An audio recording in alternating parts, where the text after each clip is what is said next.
This is a tale of elitism, power, and forbidden love.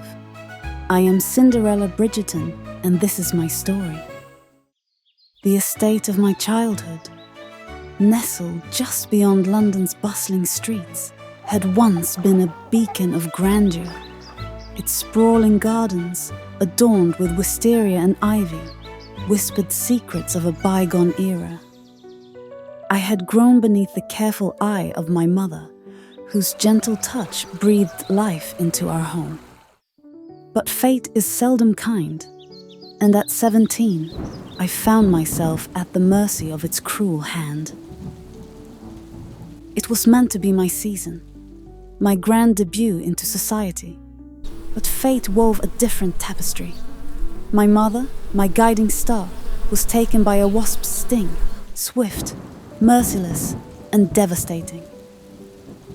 Our wisteria withered in her absence, as did our household. My father, a man of duty and fading fortune, remarried out of necessity, bringing Lady T. Huntington and her daughter, Georgiana, into our lives. For a moment, I dared to hope Georgiana and I might be sisters in more than name, but Lady T saw in me only competition. An unwelcome reminder of my father's past. I was stripped of finery, cast into servitude, and relegated to the shadows. My father, lost in grief and obligation, chose blindness. Before a rare trip to London, he asked what gifts we desired. Georgiana requested silk and pearls. I, simply wisteria. True to his word, he returned with both. As Georgiana paraded in her finery, I knelt in the garden, planting my delicate blossoms. A peacock appeared, watching me with knowing eyes. It returned often, leaving strange trinkets, lost jewels, a sugared confection, a silver button. In a world where I had so little, I found solace in my mother's garden and the unwavering loyalty of this enchanting bird.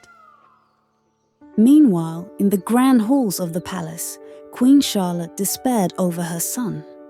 The prince had turned away every lady of standing, his heart bruised from disappointments and failed courtships. Determined to change his course, the queen announced a grand ball, open to all young ladies of age, regardless of rank. The only stipulation? They must arrive in proper court dress. The household burst into fevered preparation. Lady T spared no expense for Georgiana's gown, summoning the finest seamstresses in London to custom stitch her an elaborate gown. But for me, she allowed nothing. "It will be unseemly," she declared, "for you to attend. And certainly not in rags. Besides, we must prioritize Georgina, as it is her second season presented at court without an engagement to the prince, and time is running out, Georgina." Still, I would not be deterred. I would not let her dictate my fate. I took my mother's wedding gown, yellowed with time, and set to work. By candlelight, every night, I stitched, embroidered, and refashioned it into something that might pass for an elegant ball gown. It was not new nor extravagant, but it was mine, and for once, I allowed myself to dream. That night, my mother came to me, in a dream tells me to trust the peacock. I told her, "I need you, Mom. I miss you too much. I can't do this without you." She said, "Remember that I'm always with you." And our Creator would have never sent a challenge our way that we were not strong enough to handle. Stay strong, Ella. I'm so proud of you. I woke up in tears. I knew it was real. I could still smell her perfume.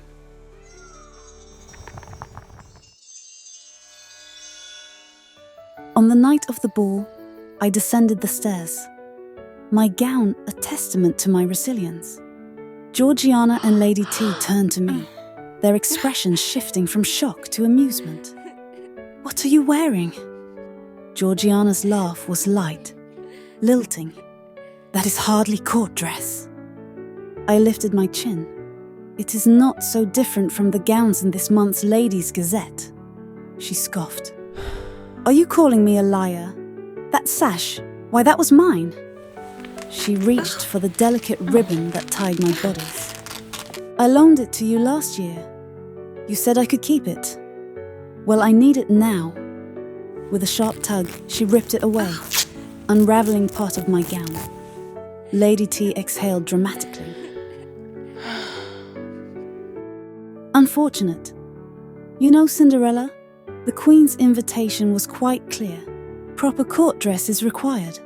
And now, well..." She gestured dismissively at my fraying attire.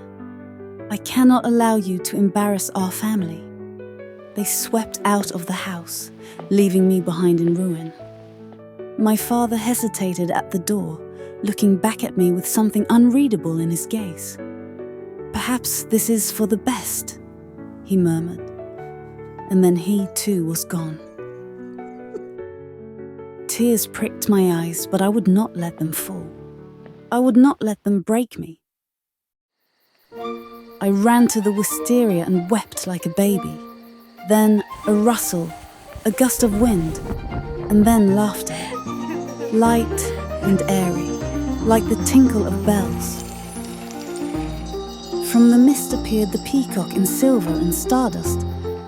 I intuitively knew it was my mother. She chirped and flew into the wisteria. I gathered my bearings, then there, to my surprise, was a majestic gown shimmering with an otherworldly glow. By some miracle, it had gotten entangled in the wisteria branches. The instant I touched it, the garden spun with light. Fabrics magically flowing around me, coming together to form a resplendent gown that even the best couturier would be proud of. A pair of impossibly delicate slippers manifested before my eyes. The instant I touched them, they appeared on my feet.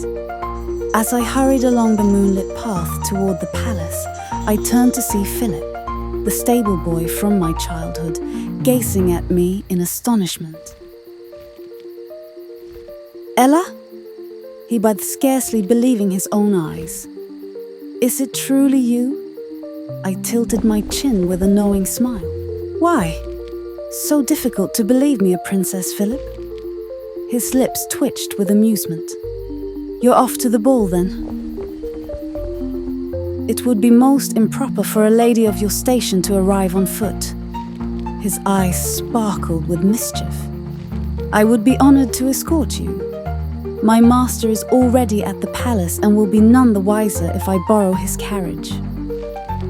Before I could protest, he had vanished into the stables.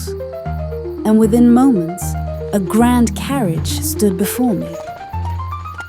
Its polished gold gleaming under the lantern light. With Philip at the reins, I found myself en route to the palace, swept away in a splendor that no princess, however noble, could ever dare to dream.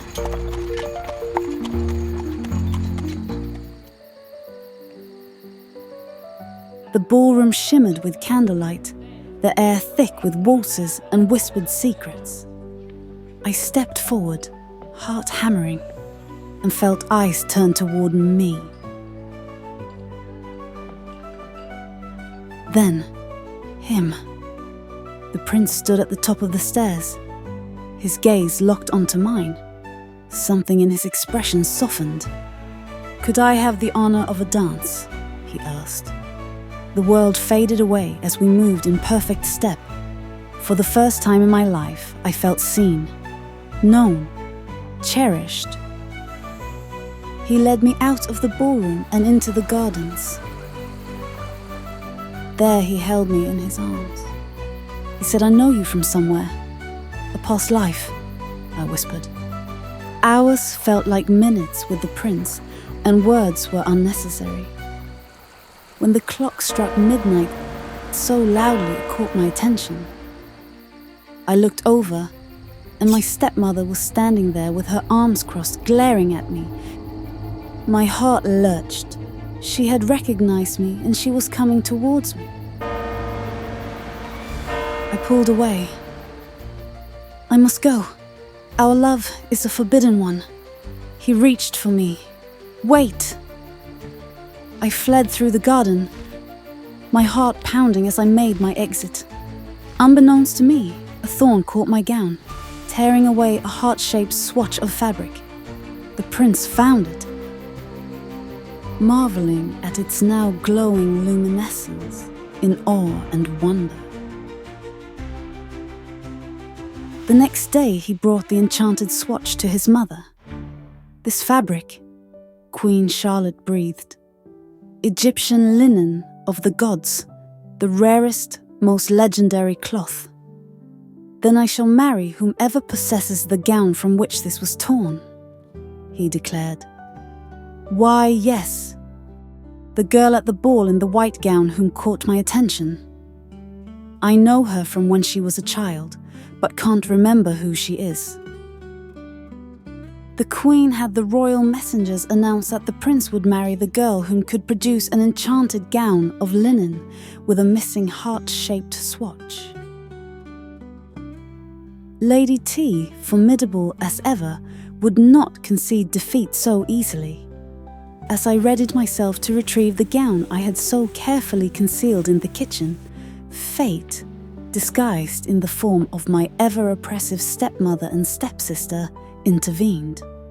With a knowing smirk, Lady T came to demand I give her my enchanted gown and began to search my belongings. It's not here, I shouted.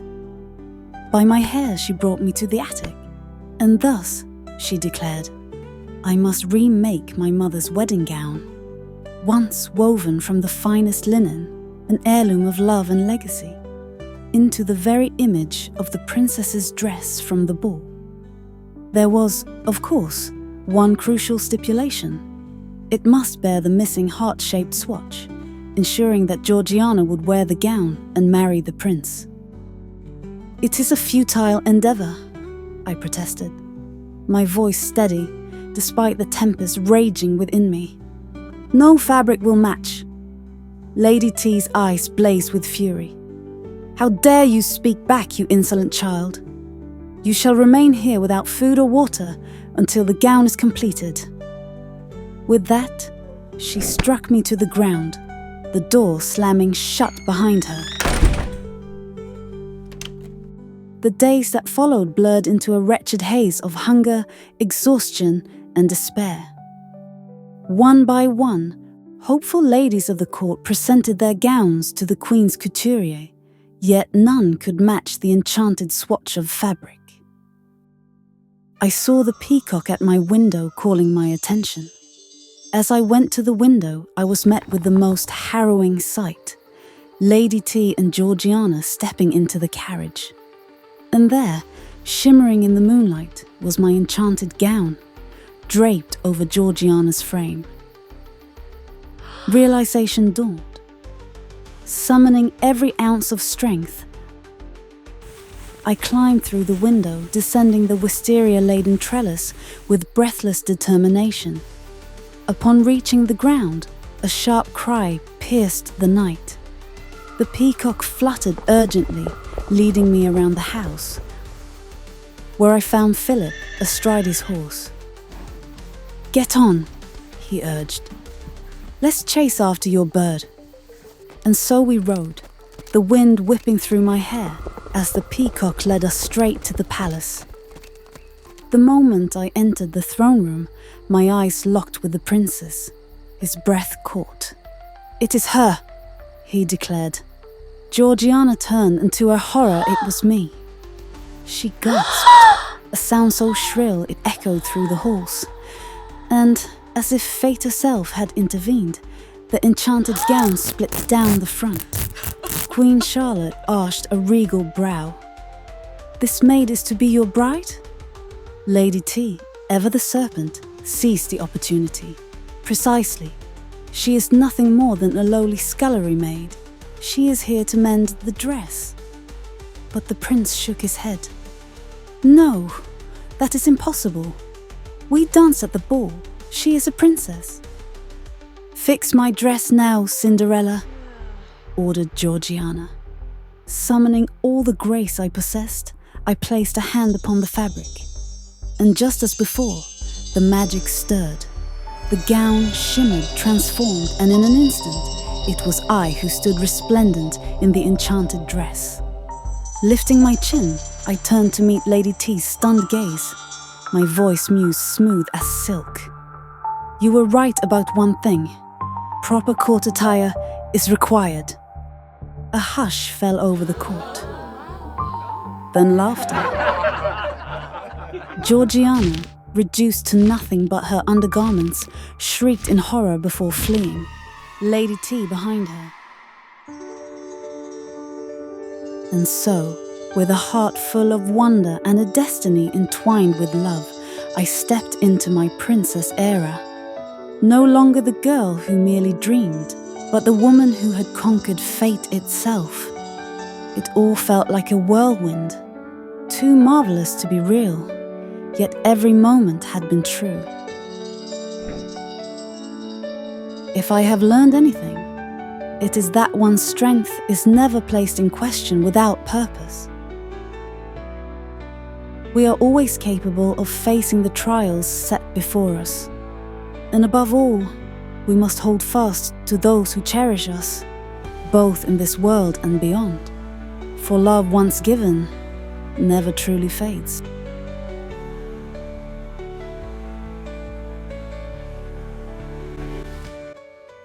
If our tales have enchanted you, step beyond the veil and join our Patreon. Link in the description. There you can help weave future stories, explore behind-the-scenes wonders, and unlock exclusive secrets from our magical realm. Don't forget to subscribe and help keep the enchantment alive.